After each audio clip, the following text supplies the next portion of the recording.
Hello and welcome everybody. Today I wanted to talk to you about a product from a manufacturer that I had different opinions about in the past, and it stems from this board here. And if you followed the channel, you may remember this. This is the Epomaker TH80. This was a board that has become an integral part of my collection.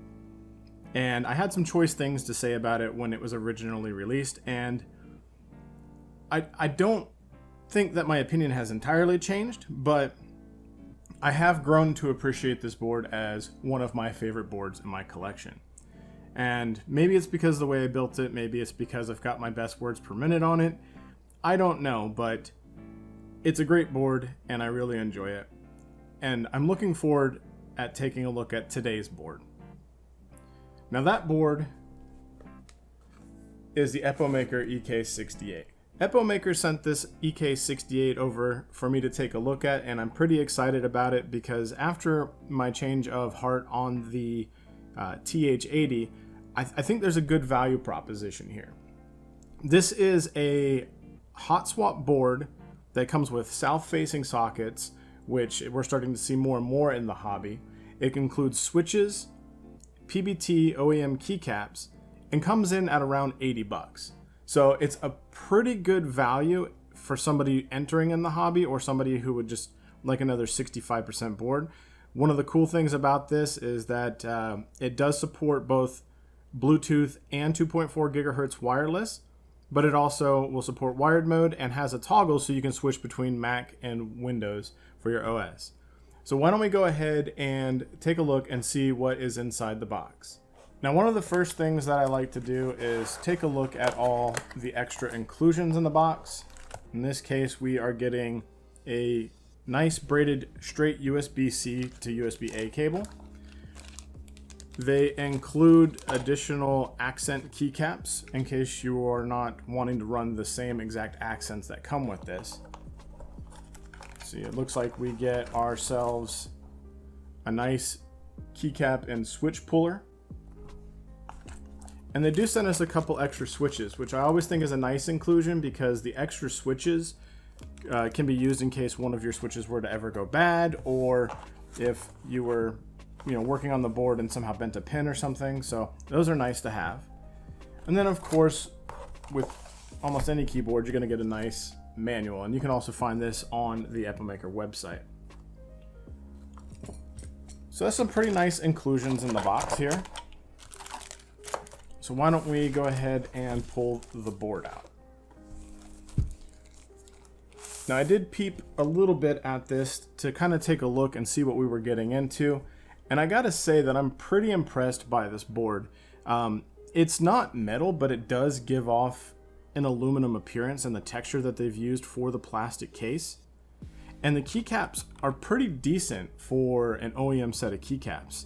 So I do think from overall first impressions that this is a pretty decent board, and we'll kind of get into it and kind of go over it. If we look on the back side here, again, we see it's a plastic case. We've got the riser feet here that will allow us to have multiple different typing angles. And then in addition to that, we get our USB-C, our Mac OS and Windows OS toggle. We get our tri-mode toggle, and then we get a nice little slot here for our USB-C. And I'm actually quite happy with this because on the TH80, I don't know if you guys remember, but it would come out very easily. And mine was actually lost in shipping, so we had to get another one ordered. So what I'd like to do is go ahead and jump into a top-down perspective, and we'll take a look at this board and kind of take it apart and see what makes it tick on the inside, and then we'll do a type test and talk about what my overall thoughts are on the board once we've gotten it apart. Alright, so we've got our EK68 here, And just in the first kind of tapping on it, I'm actually kind of impressed with what we're looking at so far. I mean, I kind of did mention that, but like after kind of really holding it in the hand, I'm pretty well impressed. Okay, so first thing I want to do is I want to take a look and see what is under the hood here. So this particular board shipped with the Epomaker Flamingo switches. These are another HIMU switch. So if you remember looking at the EMTs, the Bettys, and then the switches that were in that recent 96% with all the knobs that we did, this is going to be something that is going to be in that same wheelhouse. These are full polycarbonate housings. This has got a 47 gram actuation and a 60 gram bottom out. So if we take a look at this switch here, it's got a nice pink and purple. I actually really like these switches. They kind of sort of remind me of my TTC Demons in a way. All right, so pretty decent. And then I found that the pre-lubing on these has been pretty nice as well. So taking a look at the socket here, it does look, not sure how well you'll be able to see this, but it does appear to have some PE foam in there. We've got our south facing LED. It's a 5-pin socket. And in addition to that, it doesn't look like we have any dampening foam for the plate itself. So let me just confirm this. Okay, I can confirm that there is what appears to be a pour-on dampening foam in there. And we'll take a better look at that here in a moment. So with these cases, they're typically a 2-part case. First thing you want to do is remove your knob. And then a lot of times you'll be able to just reach in here and lift up. So we're going to give that a shot here. So let me go ahead and get this apart, and then we'll take a look and see what's on the insides. All right, so I've gotten the top of it off. One thing I want to mention is that these clips are very tight. The whole thing is pretty tight. So you want to make sure that you are taking your time with it, and don't use a metal spudger or a screwdriver. Make sure you've got yourself a set of these pry tools. I'll have a link in the description that comes with an orange kit like this and a few other pry tools. I had to use this to get up in there to get the first one busted loose because this is a really tight fit. And while that is great in some capacity, it could also be kind of detrimental because in our hobby, we're doing customizations. Always the first time you get it apart, it's the most difficult with these sort of clip cases. But just be mindful of that. Be careful not to break these because once that's broken, you know, it's not going to go back together properly. Fortunately enough, if you look at these clips here, they are fairly small. You know, they're not very sharp, so they're not going to break off, I don't think. But just be careful. So let's see here. Let's crack this open. So when we open it up here, it looks like we've got a couple of different JSTs. We've got a battery connector here. So pop that out. And then we also have this guy here. And this is going to be for a rotary encoder. And then it looks like we also have a daughter board. Now again, be careful with these. I always recommend not trying to rip it out and to use a pry tool to kind of work one side and then the other. So looking at what we have here, we have a nice big sheet of pour-on foam in the bottom, which is pretty nice to see.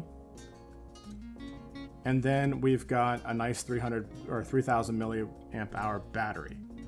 So that is actually pretty cool. So it comes with pour-on case foam.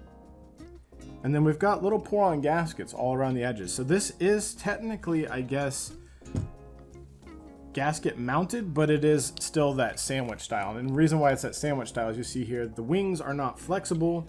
They are not wide enough to provide any sort of flex or bounce to it. So really what you're getting is a sandwich mount with isolation using pour-on gaskets. Now we do have standoffs that are screwed together to hold our plate onto the assembly. We've got pour-on plate foam here. And then below that, we've got a layer. I don't know if you'll be able to see this, but we also have a layer. There's a very thin, shiny layer there of PE foam. Now this is a steel plate too, so you're gonna have that nice solid bottom out. And then we do have, I want to show you here,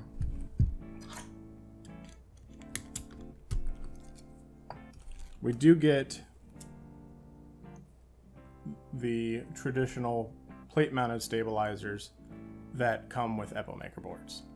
So if we look on the back, that is awesome. I'm actually pretty stoked about this. So let's look at this. This is a space bar. You know what that is right there, folks? We can PCB mount stabs. So I think we might do a rebuild of this at some point in the future and kind of doctor it up a little bit with those stabs. But as it is,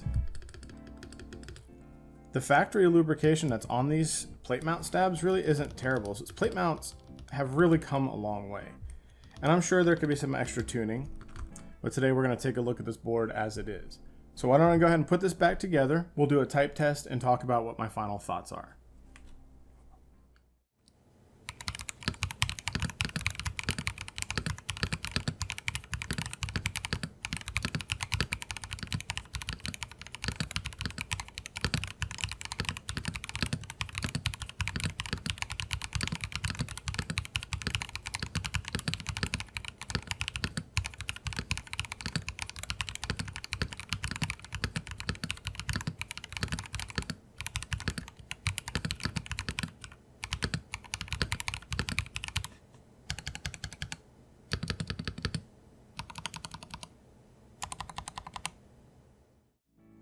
All right. Yeah, I think it's pretty solid so far. I really like this board, to be honest. It kind of exceeds my expectations. I was expecting to be a little disappointed with it, with my taste changes and things like that, but I think this is actually a pretty good value board. Very much like the Dakar that we took a look at, that's like 60 bucks normally. I mean, this is around 80 bucks right now, and it comes with all the goodies. So the wireless, the full tri mode, the dongle in the nice slot. It does have it's very reminiscent of a aluminum looking aesthetic. The keycaps are probably some of the nicer OEM keycaps that I've experienced. And the switches are,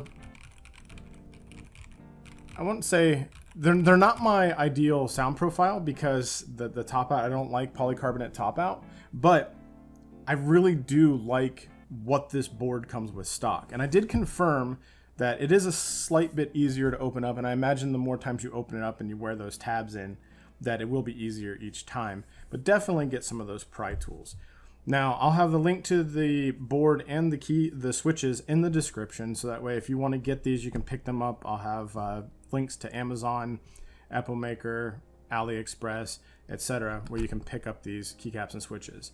By default, I think the stabs could use a little bit of extra work.